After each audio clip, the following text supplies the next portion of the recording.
সেই কবে, আজ থেকে ৩১ বছর আগে বাকের ভাই হাতে হ্যান্ডকাপ পরে আদালতের এজলাসে নিশ্চুপ দাঁড়িয়েছিলেন। ৩১ বছর পর আজও আবার বাকের ভাই আদালতের এজলাসে নিশ্চুপ দাঁড়িয়ে থাকলেন। কিন্তু ৩১ বছর আগে যখন কথা সাহিত্যিক হুমায়ূন আহমেদের কোথাও কেউ নেই নাটকে বাকের ভাইকে পুলিশ ধরেছিলেন, তখন হাজার হাজার জনতা তার মুক্তি চেয়ে মিছিল করেছিলেন। কিন্তু আজ বাকের ভাইয়ের মুক্তি চেয়ে কোনো মিছিল হচ্ছে না। মা বোনেরা নামাজ পড়ে রোজা রেখে দোয়া করেছিলেন যেন বাকের ভাইয়ের ফাঁসি না হয়।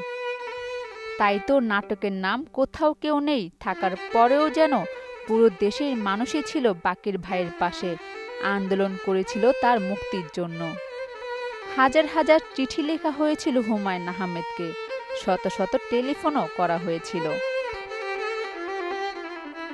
কিন্তু আজ বাকের ভাই খ্যাত আসাদুজ্জামান নূর বাস্তব জীবনে কারাগারে, হাতে হ্যান্ডকাপ, কিন্তু কোথাও যেন কেউ নেই বাকের ভাইয়ের হয়ে কথা বলার। এবার তার পাশে অনেক মানুষ থাকলেও সবাই চুপ, কেউ তার পক্ষে কথা বলছে না।